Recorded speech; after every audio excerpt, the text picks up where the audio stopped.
అర్జున, మానవులు భిన్న భిన్న సంస్కారాలు కలిగి ఉండడం చేత వాళ్ళకు అనుగుణంగా ఉండే మార్గాన్ని పాటించి భగవత్ సాక్షాత్కారం కోసం ప్రయత్నిస్తారు. కొందరు ధ్యానం, కొందరు భక్తి, కొందరు జ్ఞానం, కొందరు కర్మలో ఇష్టత కలిగి ఉంటారు. ఎవరే మార్గాన్ని ఎన్నుకున్నా వాళ్ళు తమ తమ హృదయాల్లోని శుద్ధ మనస్సు ద్వారా దైవ సాక్షాత్కారాన్ని పొందవచ్చు.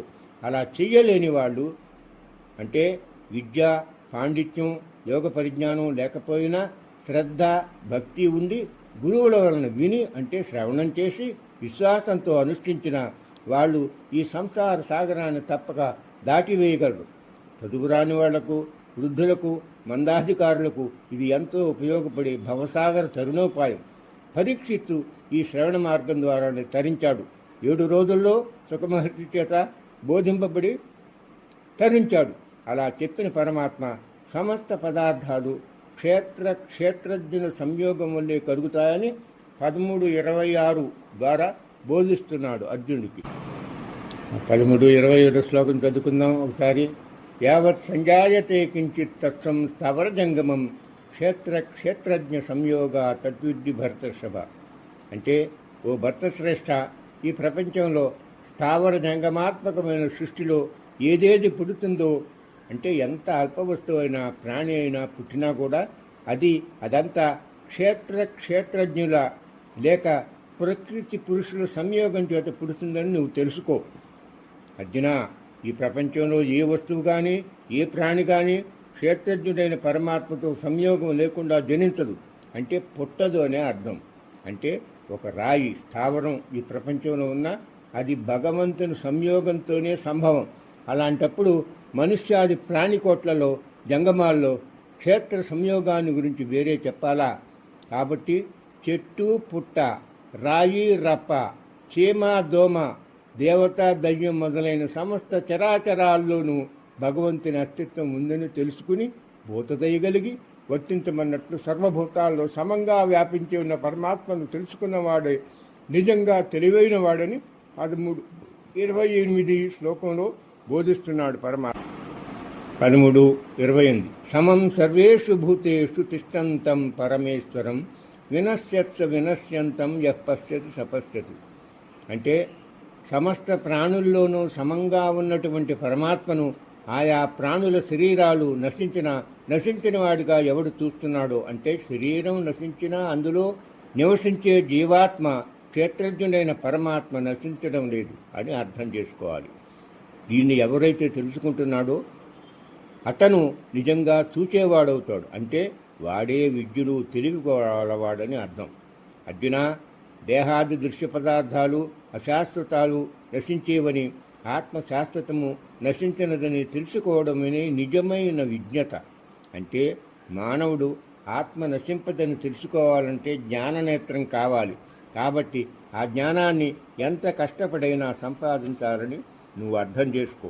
అర్జున, పరమాత్మ సర్వత్రా బ్రహ్మాది స్తంభ పర్యంతం ఉన్న సమస్త వస్తువుల్లోనూ సమానంగా ఉన్నాడని తెలుసుకుంటే లాభం ఏమిటి అని నువ్వు అనుకుంటావేమో. అలా తెలుసుకున్నవాడు, అంటే సర్వభూతాలు స్వయంగా నశించిన పరమాత్మ తెలుసుకున్నవాడు మోక్షాన్ని పొందుతాడు.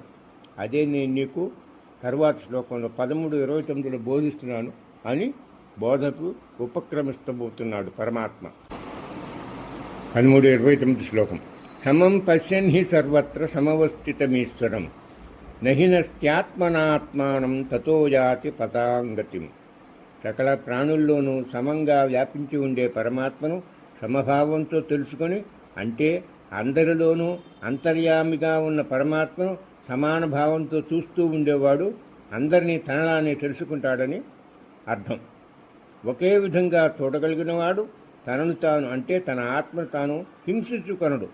అంటే అలా తెలుసుకొనకపోతే తనను తానే నశింపజేసుకున్నవాడవుతాడు, అంటే ఆత్మహత్య చేసుకున్నవాడవుతాడని అర్థం. అప్పుడు సర్వోత్తమ గతి, అంటే మోక్షాన్ని పొందుతాడు. అంటే ఆత్మను తెలుసుకొనకపోవడమే ఆత్మను హింసించడం అవుతుంది. అది ఆత్మహత్య అని తాత్పర్యం. అర్జున, మానవుల్లో జ్ఞానులు, అజ్ఞానులు 2 తెగల వాళ్ళు ఉంటారు. అందరిలోనూ, అన్ని ప్రాణుల్లోనూ పరమాత్మ సమంగా సర్వత్రా లెస్సగా సర్వత్ర సమవస్థితం ఉన్నాడని తెలుసుకునేవాడు జ్ఞాని. అజ్ఞాని అయిన వాడు ప్రకృతి అజ్ఞాని అయిన వాడు ప్రతి ఒక్కడు సాక్షాత్తు ప్రత్యక్షంగా స్పష్టంగా తెలుస్తున్న ఆత్మను తిరస్కరించి అనాత్మ అయిన దేహాన్ని ఆత్మగా భావించి చచ్చి మళ్ళా దేహాన్ని పొంది మళ్ళా చచ్చి మళ్ళా పుట్టి ఇలా ప్రతిసారి దేహాన్ని చంపుతూ ఉన్నాడు. కాబట్టి ప్రతి అజ్ఞాని కూడా ఈ విధంగా ఆత్మను చంపిన వాడే అవుతున్నాడు.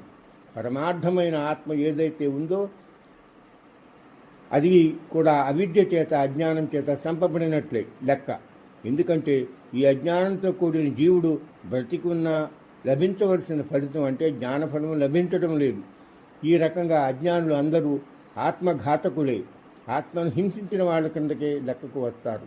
కానీ ఈ అజ్ఞానులకు భిన్నంగా యథార్థ ఆత్మతత్వాన్ని చూసినవాడు అంటే జ్ఞాని రెండు విధాలా కూడా ఆత్మచేత హింసించడం లేదు. అంటే దేహంగా భావించే ఆత్మను హింసించడం లేదు, అనాత్మను యథార్థాత్మను హింసించడం లేదు అంటే ఆత్మను.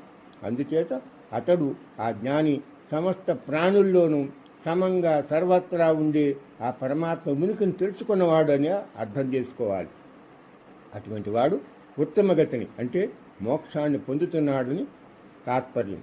కాబట్టి ఓ కుంతీ కుమార, సర్వత్రా చరాచర జీవరాశులన్నింటిలోనూ సమంగా వ్యాపించి ఉన్న పరమాత్మను తెలుసుకోకపోవడమే సంసార బాధకు కారణం. ఈ పుట్టి చావడం, చచ్చి మళ్ళీ పుట్టడం అనే ఈ ఆత్మహత్య సదృశమైన బాధలకు ఎవరికి వారే వారి వారి ఆత్మను తెలుసుకోలేకపోవడం వల్లే ఇలా జరుగుతుందని గ్రహించాలి. అలా తెలుసుకోవడమే జ్ఞానం. ఆ జ్ఞానాన్ని తెలుసుకుని ప్రపంచంలో ఉన్న సమస్త పదవులలోకి పరమోత్కృష్టమైన పరాంగతి అంటే ఆత్మ సాక్షాత్కారాన్ని మోక్షాన్ని పొందడమే ఉత్తమోత్తమం అని నువ్వు అర్థం చేసుకో. అంతేకాదు సమస్త కార్యాలని నెరవేర్చేది ప్రకృతి మాత్రమే అని, ఆత్మ అన్ని కార్యాల్లోని అకర్త అని 13:30లో బోధిస్తున్నాడు. విని బాగా అర్థం చేసుకో అని బోధకు ఉపక్రమిస్తున్నాడు పరమాత్మ. ప్రకృత్యైవ చ కర్మాణి క్రియమాణాని సర్వశః యః పశ్యతి తథాత్మానమకర్తారం సపశ్యతి. అంటే ఎవడు ఈ లోకంలో అంతటా అన్ని విధాలైన కర్మలు ప్రకృతి చేతనే చేయబడుతున్నాయని, అలానే ఆత్మ కర్తృత్వాన్ని వహించడం లేదని చూస్తున్నాడు అంటే తెలుసుకుంటున్నాడు, అతడే నిజంగా చూచేవాడు. అంటే అతడే సరిగా చూచే తత్వజ్ఞుడు అని నువ్వు అర్థం చేసుకోవాలి. అర్జున, ప్రపంచంలో చాలామంది కర్తృత్వాన్ని ఆత్మలో ఆరోపించి నేను చేస్తున్నాను, నేను చూస్తున్నాను, నేను సుఖిస్తున్నాను, నేను దుఃఖిస్తున్నాను అనే మాటలు మాట్లాడతారు. కానీ వాళ్ళు యథార్థాన్ని చూచేవాళ్ళు కాదు. అంటే వాళ్ళు కళ్ళు ఉన్న సత్యాన్ని చూడలేరు. ఎందుకంటే లోకంలో జరిగే సమస్త కర్మలు ప్రకృతి అధీనంలోనే జరుగుతాయి. అంటే కేవలం ఆత్మ సాక్షిభూతుడిగా తటస్థుడిగా అకర్తగా ఉంటాడు.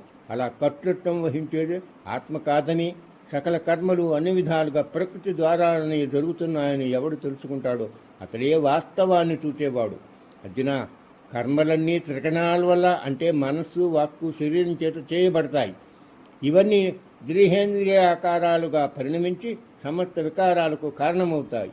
ఈ వికారాలన్నీ ఒక్కొక్కరిలో ఒక్కో రకంగా ఉంటూ త్రిగుణాత్మకమైన భగవంతుని మాయ చేతనే చేయబడుతున్నాయి. ఒకే రకమైన శరీరావయవాలు గల దేహంలో అంటే క్షేత్రంలో ఒకే సమాన ధర్మం గల ఆత్మతో అంటే క్షేత్రజ్ఞుడితో సంయోగం కలిగినప్పటికీ వివిధ మనుషుల్లో రకరకాల వికారాలు, రకరకాల గుణ స్వభావ ప్రభావాలతో సంభవించడం కేవలం భగవన్ మాయా ప్రభావమే.